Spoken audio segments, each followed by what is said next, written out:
Tuhan, Bapak Ibu, selamat pagi. Shalom. Bapak Ibu, apa kabar semuanya? Puji Tuhan, baik. Kita bangun di pagi hari dengan kekuatan yang baru. Dan Bapak Ibu, hari-hari ini yang akan kita hadapi ke depan adalah, Bapak Ibu, kita akan mengalami, Alkitab berkata bahwa persoalan, masalah yang akan datang menimpa seluruh bumi yang belum pernah terjadi sebelumnya. Dan kita akan melihat bahwa akan ada krisis keuangan, krisis moneter, kita akan lihat di depan kita. Tapi Tuhan janji bahwa setiap keadaan yang datang menimpa umat Tuhan, Tuhan akan berikan kepada kita kekuatan. Sehingga kita akan memperoleh jalan keluar, kita akan kuat, kita akan menyaksikan sendiri bagaimana pertolongan Tuhan yang ajaib. Di depan mata kita ini adalah akan ada satu agama dunia, satu keuangan dunia, satu politik yang Bapak Ibu akan dibangun satu Bapak Ibu akan melihat satu ekonomi dunia yang akan dibangun di depan kita. Karena itu kita harus cari Tuhan dengan sungguh-sungguh, kita harus datang dan mengandalkan Tuhan sungguh-sungguh, bahwa ketika semuanya itu terjadi, Alkitab berkata betapa kudus dan salehnya kita ketika kita hidup. Karena kita akan melihat bagaimana pertolongan yang akan Tuhan berikan kepada kita. Bahkan perlindungan Tuhan yang sempurna akan Tuhan nyatakan bagi kita. Amin, Bapak Ibu. Mari kita lihat dalam Ratapan pasal yang ketiga ayat 21. Dan ayat yang sampai ayat 23. Ratapan pasal yang ketiga, 21 sampai 23. Tetapi hal-hal inilah yang kuperhatikan. Ratapan pasal 3, 21 sampai 23. Tetapi hal-hal inilah yang kuperhatikan. Oleh sebab itu aku akan berharap. Tak berkesudahan kasih setia Tuhan. Tak habis-habisnya rahmat-Nya. Selalu baru tiap pagi. Besar kesetiaan-Mu. Alkitab berkata, tak berkesudahan kasih setia Tuhan. Tak habis-habisnya rahmat-Nya, selalu baru tiap pagi. Rahmat yang baru setiap pagi. Kalau kita baca dalam Ratapan pasal 3 mulai ayat 1 sampai ayat 23, maka kita akan menemukan bahwa didikan Tuhan itu berlangsung terus-menerus. Amin, Bapak Ibu. Ingat Bapak Ibu ya, didikan Tuhan itu berlangsung terus-menerus. Mungkin hari ini kita telah melewati satu didikan, tapi besok akan ada didikan yang lain. Lusa kita sudah selesai, masih ada didikan yang lain. Kalau kita lihat Ratapan 3, ayat 1 sampai ayat yang ke-23, maka kita menemukan bahwa proses kehidupan didikan yang dilakukan oleh Tuhan itu berlangsung terus-menerus. Kalau kita perhatikan Ratapan pasal 3 ayat 17, engkau menceraikan nyawaku dari kesejahteraan, aku lupa akan kebahagiaan. Bahkan ketika didikan Tuhan itu datang, ya,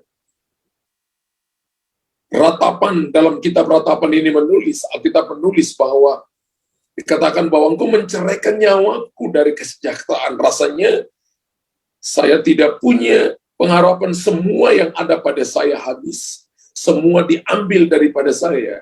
Bahkan dikatakan aku lupa akan kebahagiaan.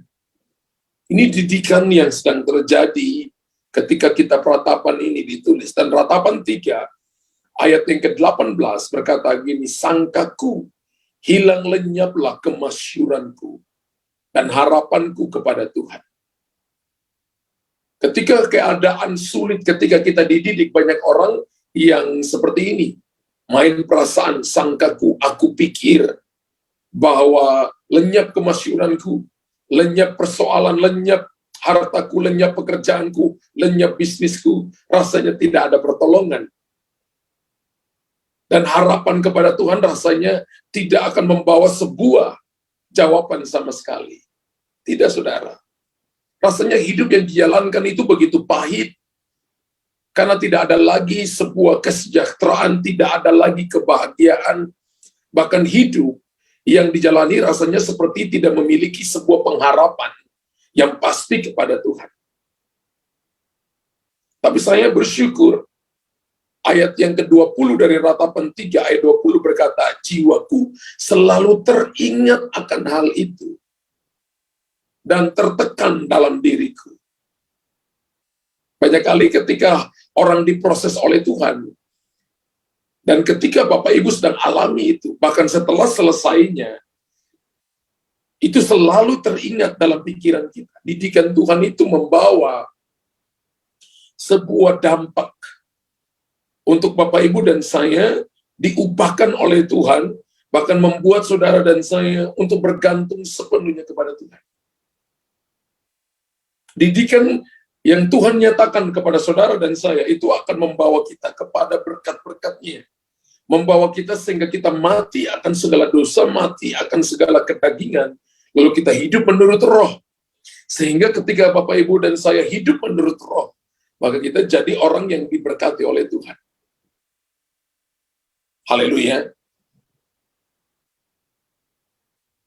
Hal yang pertama begini, berkat Tuhan akan baru setiap hari bagi kita. Ketika saudara dan saya mau mengerti tentang arti kata rahmat-Nya baru setiap pagi. Apa makna dari kata rahmat itu? Saya mencoba melihatnya di Kamus Besar Bahasa Indonesia, KBBI, Kamus Besar Bahasa Indonesia. Kata rahmat itu dipahami sebagai belas kasihan.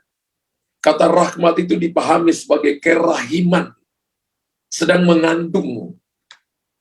Kata rahmat juga dipengaruhi, diartikan sebagai karunia, gift, sebuah pemberian yang daripada Tuhan. Kata rahmat juga diartikan sebagai berkah. Diartikan juga sebagai belas kasihan. Diartikan juga sebagai balasan, sebagai berkat, sebagai ganjaran, sebagai limpahan, sebagai restu. Bapak Ibu bayangkan saudara ya, itu makna, itu arti daripada kata rahmat.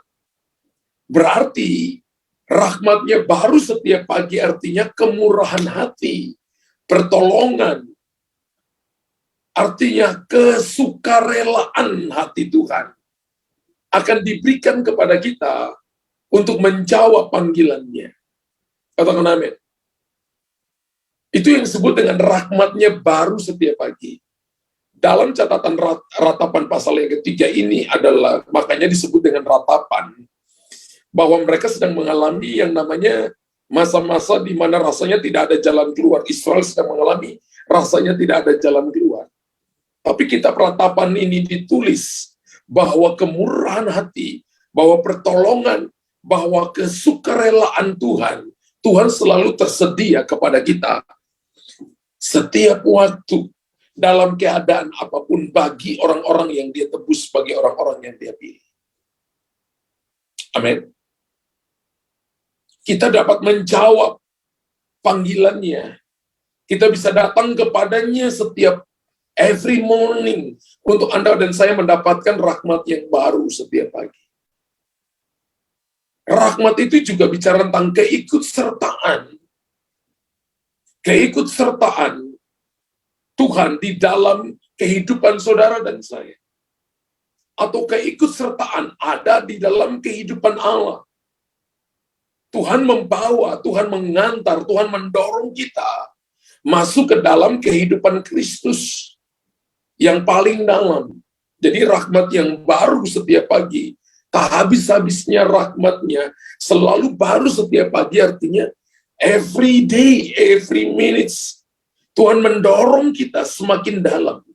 Saya percaya bahwa kalau seorang nelayan mendorong perahunya ke tempat yang dalam, maka yang didapatnya adalah tangkapan yang besar.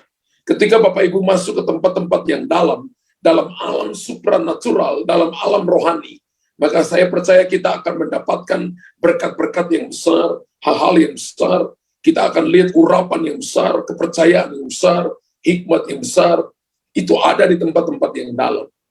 Ketika murid-murid tidak mendapatkan apa-apa di waktu pagi, maka Tuhan memerintahkan mereka menolak perahu kehidupan mereka ke tempat yang dalam. Dan ketika mereka membuang jala mereka. Mereka mendapatkan 153 ekor ikan. 153 bahasa Ibrani adalah Ani Elohim Israel. Ani Elohim Israel artinya akulah Tuhan yang memelihara hidupmu. Bapak Ibu tahu ketika kita bangun di pagi hari, melewati tidur yang penuh rahasia semalaman, itu berarti Ani Elohim Israel. Anda akan mendapatkan perkara-perkara besar. Keikutsertaan Tuhan dalam kehidupan Allah. Keikutsertaan dalam kita, dalam kehidupan Allah. Seperti Yohanes pasal 15 berkata ayat 1 sampai ayat yang ke-8, seperti ranting yang tercacak, yang tertanam pada pokok dan akan menghasilkan buah. Saya percaya bahwa kita tidak akan mengalami musim kering, tapi kita akan mengalami pertolongan daripada Tuhan yang akan diberikan kepada kita. Amin. Rahmat yang baru artinya, Bapak Ibu dapat kemurahan hati, pertolongannya. Rahmat yang baru artinya, maknanya adalah ada keikutsertaan campur tangan Tuhan dalam kehidupan kita setiap hari. Ketika Bapak Ibu bangun pagi, cari Tuhan, maka Bapak Ibu sedang mengizinkan keikutsertaan Tuhan dalam hidup kita. Dialah Immanuel. Lalu Bapak Ibu mengizinkan pertolongannya, mengizinkan bantuannya terjadi dalam hidup kita.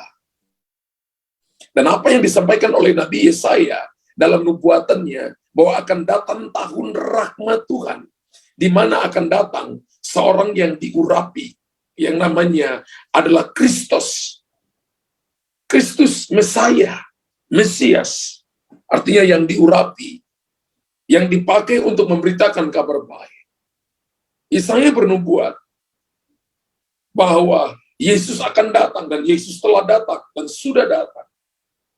Dan semua orang Yahudi sampai hari ini, kalau Bapak Ibu ke Israel dan Bapak Ibu dengarkan para guide, mereka menceritakan bahwa orang Israel masih menanti datangnya Mesias, datang yang diurapi sampai saat ini. Mereka masih menanti tahun rahmat Tuhan. Tahun Yobel itu mereka sebut dengan tahun Yobel atau tahun rahmat Tuhan. Bahkan sampai sekarang ini, mereka masih menantikan Mesaya atau Mesias, di mana Raja yang akan datang untuk membebaskan mereka dan menolong mereka. Itu makna daripada kata rahmat. Yang kedua yang kita mau belajar pagi hari ini adalah, apa sih isi pesan dari rahmat Tuhan itu? Apa isi pesan dari rahmat Tuhan itu? Rahmatnya baru setiap pagi. Wow. Kabar baik bagi orang sengsara pada waktu itu adalah, pesan daripada rahmat Tuhan itu adalah, Tuhan datang untuk merawat yang remuk hati. Tuhan datang untuk membebaskan orang-orang buta. Tuhan datang untuk memberikan penglihatan kepada orang buta, memberikan kepada mereka pendengaran yang baru kepada mereka yang tidak bisa dengar. Yang lumpuh berkata, sekarang aku kuat dan aku berjalan. Yang miskin berkata, aku jadi kaya. Membebaskan orang-orang yang tertindas, itu tahun rahmat Tuhan. Alkitab berkata, rahmatnya baru setiap pagi. Saya percaya pagi bukan cuma ketika kita bangun di pagi hari, tapi pagi adalah ketika Bapak Ibu melewati kegelapan, masalah, persoalan, ujian, Bapak Ibu melewati masa-masa krisis dalam kehidupan kita, maka Bapak Ibu akan menikmati yang namanya tahun rahmat Tuhan itu. Yesaya pasal 6 ayat 1 berkata begini, Roh Allah, Roh Tuhan Allah ada padaku. Yesaya 6:1 maksud saya. Yesaya 61 ayat 1 berkata begini, Roh Tuhan Allah ada padaku. Oleh karena Tuhan telah mengurapi aku. Ia telah mengutus aku untuk menyampaikan kabar baik kepada orang-orang sengsara. Kabar baik kepada orang-orang sengsara. Dan merawat orang-orang yang remuk hati. Untuk memberitakan pembebasan kepada orang-orang tawanan. Dan kepada orang-orang yang terkurung kelepasan dari penjara. Ini disebut dengan tahun Yobel. Ini disebut dengan tahun rahmat Tuhan. Wow. Tuhan ingin memberikan itu kepada saudara. Kalau kita paralelkan ini dengan Lukas pasal 4, ayat 18 sampai ayat 19. Lukas pasal 4, ayat 18 sampai ayat 19. Roh Tuhan ada padaku, oleh sebab ia telah mengurapi aku. untuk menyampaikan kabar baik kepada orang-orang miskin. Dan Ia telah mengutus aku untuk memberitakan pembebasan kepada orang-orang tawanan dan penglihatan bagi orang-orang buta, untuk membebaskan orang-orang yang tertindas, untuk memberitakan tahun rahmat Tuhan telah datang. Israel pada waktu itu sedang ada di dalam sebuah penjajahan. Ketika ini ditulis, ratapan ditulis, mereka sedang ada dalam penjajahan di Babel. Dan ketika Lukas menulis, mereka sedang ada dalam penjajahan Romawi. Dikatakan bahwa ketika kegelapan itu sedang datang, mereka sedang ditindas, kebebasan mereka dibatasi. Rahmat Tuhan datang bagi mereka. Tahun rahmat Tuhan disodorkan kepada mereka. Alkitab berkata bahwa roh Tuhan ada pada kita. Ketika saudara dan saya dalam masalah, dalam persoalan, dalam pergumulan, percayalah bahwa Roh Kudus ada pada kita. Percayalah Yesus ada pada kita. Kenapa kita perlu hafal firman? Kenapa kita perlu merenungkan firman? Kenapa kita perlu memperkatakan firman? Untuk mempersiapkan Bapak Ibu ketika Bapak Ibu ada dalam persoalan, dalam masalah, dalam keadaan di mana kita tidak lihat jalan, maka saya percaya kita pasti akan mengalami pertolongan, penyediaan, perlindungan Tuhan yang ajaib dalam kehidupan kita. Amin. Itu isi pesan dari tahun rahmat Tuhan, dari rahmat Tuhan yang baru setiap pagi. Artinya Tuhan akan membawa kepada kita pemulihan, kelepasan, pembebasan, penglihatan, membebaskan mereka yang terikat, menolong mereka yang sedang dalam pergumulan, dan memberikan kepada mereka kekuatan.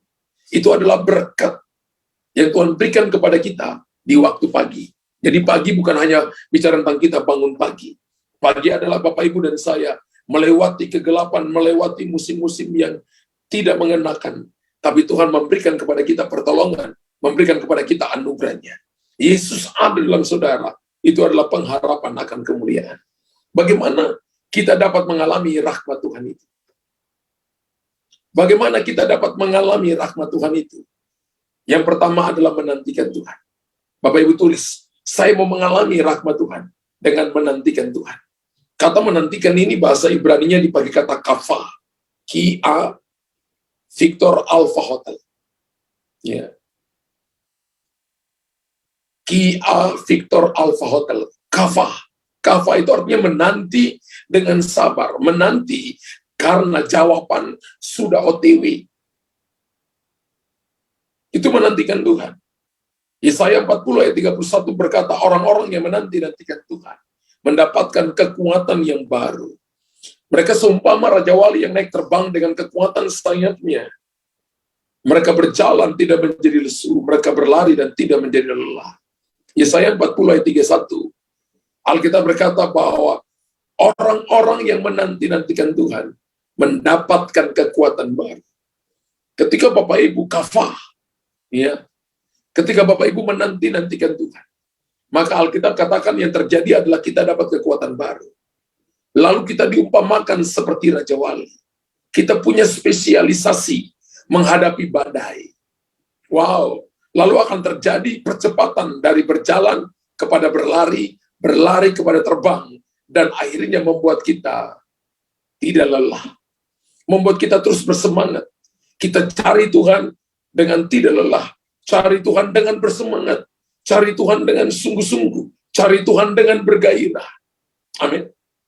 Bagaimana dapat mengalami rahmat Tuhan? Nantikan Tuhan. Makanya Bapak Ibu, kalau Bapak Ibu datang dalam doa 1 jam, Bapak Ibu harus punya waktu saat teduh 10 menit. Berikan 10% dari 1 jam untuk menanti-nantikan Tuhan. Menantikan Tuhan adalah Bapak Ibu fokus kepada Tuhan dan mau mendengarkan Tuhan bicara. Dan ketika Bapak Ibu dengarkan Tuhan bicara, catat itu. Lalu ingatkan, catat itu. Karena itu akan terjadi untuk Bapak Ibu.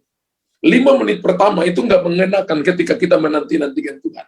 5 menit pertama itu Bapak Ibu akan pikir, itu air di kompor itu sudah dimatiin atau belum ya? Itu tadi disuruh cuci baju sudah dilakukan, bersihin rumah sudah atau belum ya? 5 menit pertama itu kacau. Itu tadi kopi saya udah dibuat belum ya? Sudah masak mana? Macam-macam 5 menit pertama. Sehingga ada kalanya orang menanti-nantikan Tuhan itu, bagaimana mereka tidak bisa melewati 5 menit pertama sehingga mereka berhenti di tengah jalan. Sehingga mereka sangat sulit mendengarkan suara Tuhan. Padahal itu cara kita untuk mengalami rahmat Tuhan setiap pagi. Amin. Latih, ketika Bapak Ibu bisa melewati 5 menit pertama, pasti Bapak Ibu dan saya akan bisa melewati 10 menit berikutnya. Ada waktunya sebenarnya saudara berkata, Tuhan, bicara kepada hamba-Mu ini. Karena ketika Bapak Ibu kafah, Bapak Ibu tuh sedang percaya bahwa janji itu sedang datang, bahwa pertolongan itu sedang datang, bahwa campur tangan Tuhan itu sedang dinyatakan. Alkitab berkata bahwa kita dikasih kekuatan yang baru. Ditukar kekuatan kita yang terbatas dengan kekuatan Tuhan yang tidak terbatas. Digantikan kepada kita, diinfuskan kepada kita. Lalu akhirnya kita menjadi seekor Raja Wali seperti Raja Wali yang akan terbang melintasi badai. Berjalan, berlari, kemudian terbang. Ada percepatan dan kita tidak mudah jadi lelah. Itu cara untuk kita mengalami rahmat Tuhan. Cara yang kedua, untuk kita mengalami rahmat Tuhan adalah mengenal Tuhan dengan benar. Bapak Ibu nggak boleh mengenal Tuhan karena mujizat, nggak boleh kenal Tuhan karena Tuhan membuka pintu bagi kita. Nggak boleh mengenal Tuhan karena saya disembuhkan oleh Tuhan. Nggak boleh mengenal Tuhan cuma dari tangannya, dari apa yang ada di tangannya. Tapi Bapak Ibu juga harus mengenal Tuhan dari keadaan-keadaan yang tidak mengenakan.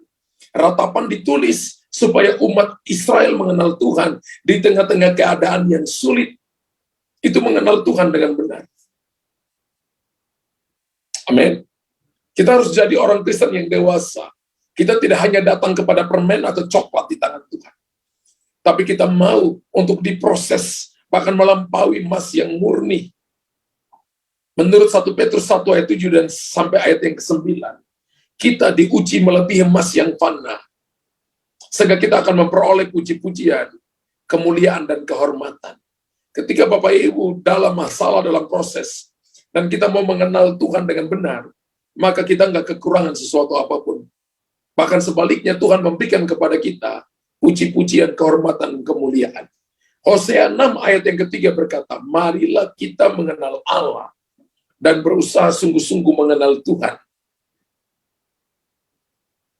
Hosea pasal 6 ayat yang ketiga, ia pasti muncul seperti fajar. Ia akan datang kepada kita seperti hujan pada akhir musim yang mengairi bumi. Ketika Bapak Ibu mengenal, berusaha sungguh-sungguh mengenal Tuhan. Ya. Kata mengenal dipakai kata yadah. Ya. Yadah itu artinya mengenal secara pribadi, keintiman dengan Tuhan. Seperti hubungan suami istri. Kata ini dipakai dalam Kejadian pasal 3 atau Kejadian pasal 4, ketika Adam bersetubuh dengan Hawa. Kata bersetubuh itu dipakai kata yadah. Y-A, Yankee, Alpha, Delta, Alpha, Hotel, yadah. Ya.